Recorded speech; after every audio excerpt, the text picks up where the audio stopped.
अस्सलामु अलैकुम वरहमतुल्लाहि वबरकातुह। क्या आप जानते हैं कुरान मजीद ऐसे लोगों का भी जिक्र करता है जो अपनी ज़बान से इस्लाह की बात करते हैं, लेकिन हकीकत में वही ज़मीन में फसाद फैला रहे होते हैं। सूरे अल-बकरा की आयात 11 से 20 में अल्लाह ताला मुनाफिकीन की ऐसी सिफात बयान फरमाते हैं जिनसे हर मुसलमान को खुद को बचाना चाहिए। जब इन्हें फसाद से रोका जाता है वो कहते हैं हम तो सिर्फ इस्लाह करने वाले हैं, मगर अल्लाह ताला फरमाते हैं असल फसाद फैलाने वाले वही हैं, लेकिन इन्हें इसका शऊर नहीं।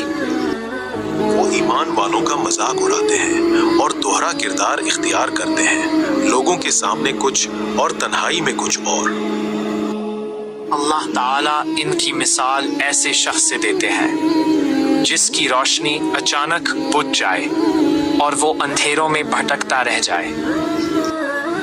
अल्लाह ताला हमें निफाक से महफूज रखे और हमारे दिलों को सच्चे ईमान से मुनव्वर फरमाए। आमीन।